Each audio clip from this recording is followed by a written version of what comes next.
My name is Zhu Yanling. I'm from Yunnan, Kunming City.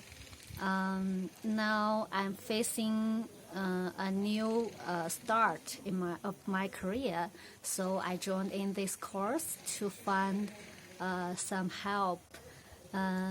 Actually, for these several days, there is many things give me encourage.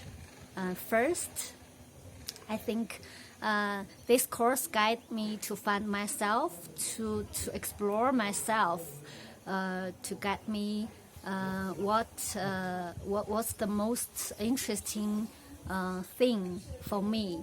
And the second, this course gathered a lot of inspiring people together.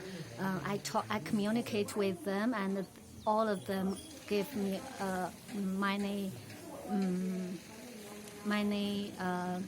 encourage and many thoughts. So this is the second. The last thing, like the globalization course, give me more deep knowledge on what I'm doing currently. So I'm very happy and to join in this course and get a lot of help.